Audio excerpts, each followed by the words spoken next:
semua ahli-ahli Pandu Puteri dan juga pemimpin Pandu Puteri daerah Ulangat. Saya Puan Hajar Nurlian binti Muhammad Hashim, Pusurujaya Pandu Puteri daerah Ulangat dan Pusurujaya Pandu Puteri Tunas Cawangan Selangor.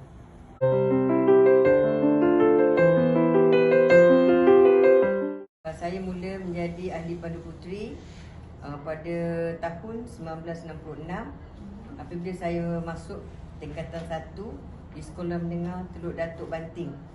Sehinggalah tahun 1970 tingkatan 5 saya teruskan pelajaran saya, kemudian masuk ke maktab perguruan pada tahun 1978-79. Saya masih lagi masuk dalam unit kukuh Pandu Puteri sehinggalah saya tamat pada tahun 79.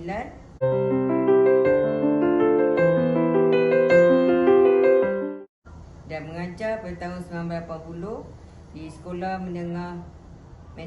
Menengah Metodis Teluk Datuk Banting dan terus menjadi pemimpin Pandu Puteri selama 5 tahun di sekolah itu. Kemudian saya berpindah ke Sekolah Engku Hussein Semenyih pada tahun 1985 dan di situlah saya mula dilantik sebagai AJK Pandu Puteri daerah Ulangat dan seterusnya pada tahun 2000, awal tahun 2000 saya menjadi timbalan Pusurujaya Pandu Puteri daerah Ulangat sebelum saya berpindah ke Sekolah Menengah Seksyen 17 di Petaling Jaya.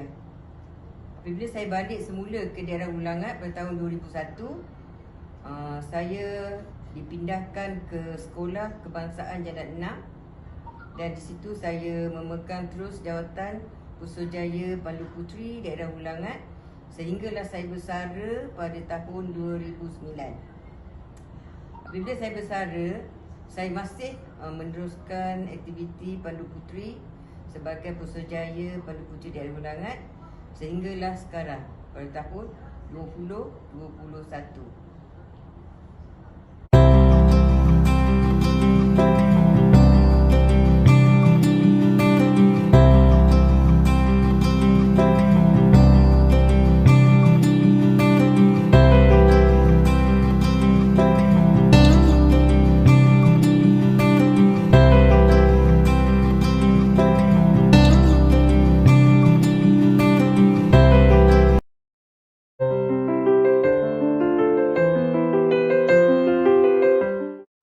Tu kita budak-budak unit beruniform pun tak ada banyak kan, jadi 2 saja,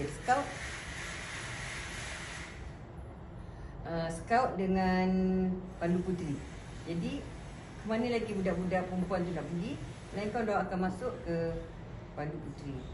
Jadi itulah kita rasa ramai dan aktiviti itu memang berjalan dengan baiklah. Tak ada ibu bapa pun tak bimbang anak dia bila ada aktiviti.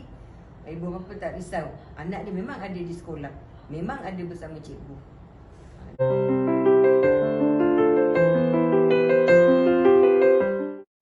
Sebagai ahli Pandu Puteri, semasa awal sekolahan darjah 1 hingga darjah 6, saya tak terlibat dengan apa-apa sebab masa itu tak ada unit beruniform. Saya belajar di Sekolah Kebangsaan Kapak, lepas tu tak ada apa-apa. Bila saya masuk ke tingkatan 1, barulah saya mula dengan aktiviti Pandu Puteri. Cikgu saya masa tu ialah Puan Fatimah Manap. Dialah yang menggerakkan kami semua ni sebagai ahli yang aktif. Daripada tingkatan 1, banyaklah aktiviti perjumpaan, memang 2 minggu sekali. Kadang-kadang hari Sabtu lah selalunya perjumpaan. Jadi aktiviti dia masak, menjahit dan juga aktiviti luar. Kita pergi buat ujian ke semuanya dalam kawasan kampung di Semenyih, di Teluk Datuk. Di Teluk Datuk masa tu kawasan dia jauh.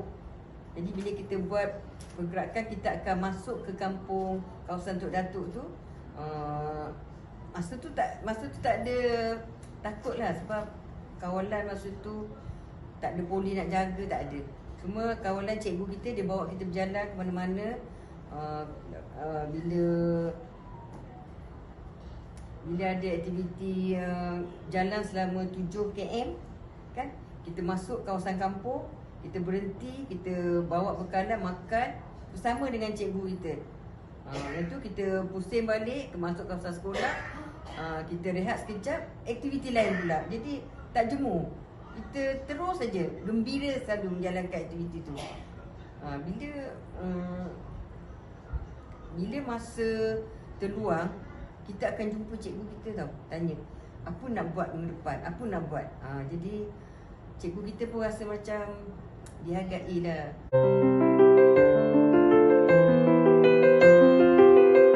Masa saya sekolah dulu, kita excited tau nak pergi persatuan, nak pergi masuk aktiviti Pandu Puteri. Sebab kita tahu cikgu kita akan beri kita banyak maklumat. Masa dulu kita tak ada kemudahan macam sekarang. Kita boleh cari dalam internet. Dulu tak ada, kita memang bergantung pada cikgu. Jadi cikgu yang datang tu dia banyak bawa perkara-perkara yang macam terbaru bagi kita ni.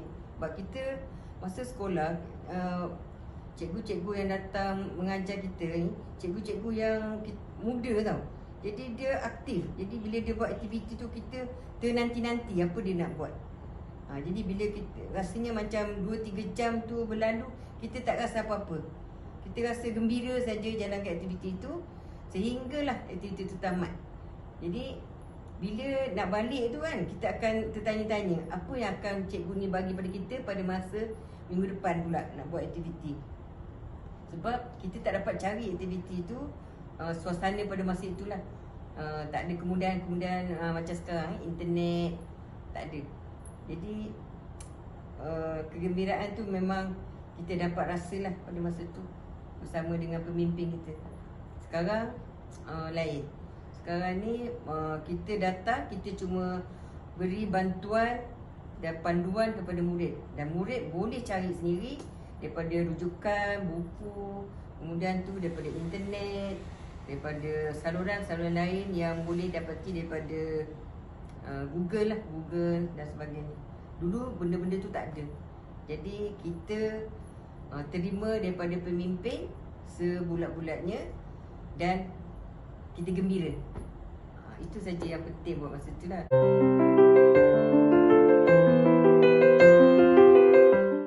Sebagai pemimpin, saya banyak mempunyai kenangan-kenangan yang manis.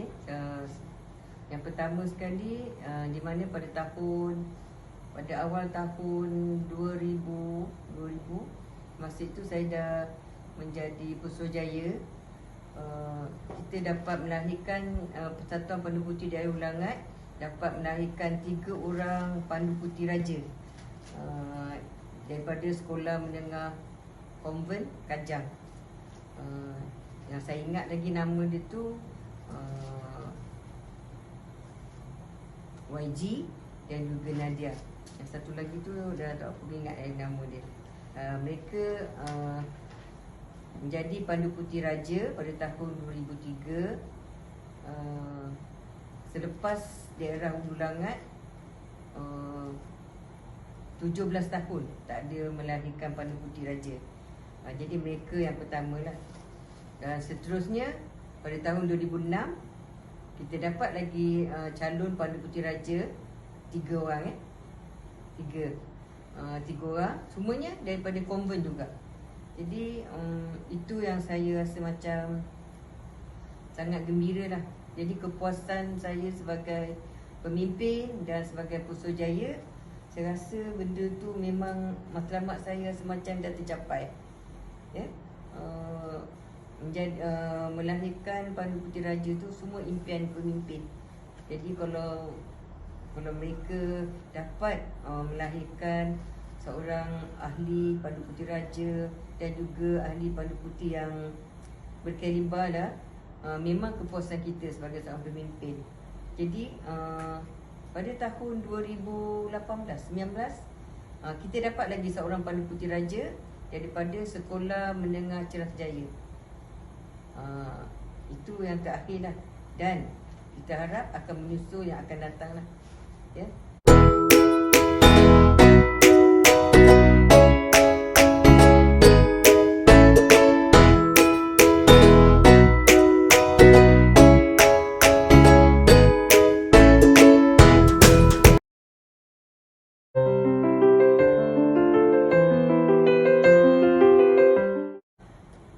Okay,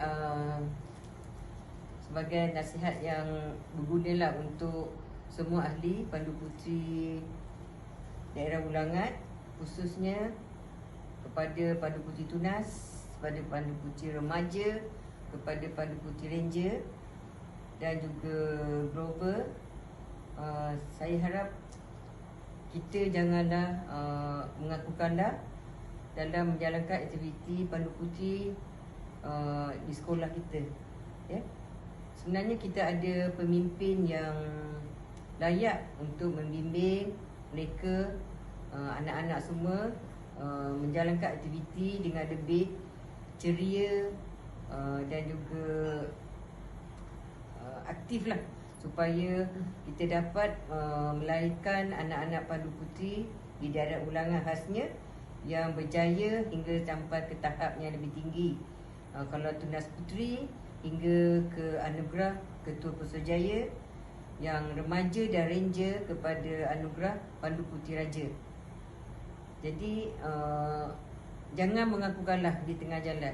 Kalau ada sebarang kesukaran, kita rujuk kepada pemimpin-pemimpin yang lebih tahu, ya. Jangan mengaku kalah. Banyak kita boleh dapat bahan daripada luar, daripada internet sekarang dan sebagainya. Jadi kita akan teruskan usaha kita sehingga kita berjaya, ya. Kepada pemimpin, terutama sekali, daerah Ulangan adalah daerah kedua paling besar di negeri Selangor. Jadi kita tunjukkanlah minat kita kepada Persatuan Pandu Putih Daerah Ulangan jika kita telah dilantik oleh sekolah sebagai seorang pemimpin, ya. Jadikan contoh yang baik kepada murid, ahli-ahli kita. Jadi tambahlah ilmu dengan berbagai cara, mengikuti kursus, ambil bahan daripada internet, Google dan sebagainya. Jadi jadikan murid-murid kita sebagai ahli-ahli kita sebagai ahli yang ada keterampilan diri dan juga berdaya saing dengan ahli-ahli persatuan yang lain. Sebab persatuan terlalu banyak sekarang. Jadi kalau kita tidak ke depan, jadi murid-murid kita pun tidak akan maju seperti orang lain. Jadi saya harap pemimpin adalah satu laluan yang sangat yang sangat luas untuk mencari pengetahuan untuk membantu anak-anak murid kita Pandu Putih. Saya lebih tertumpu kepada daerah Ulangan.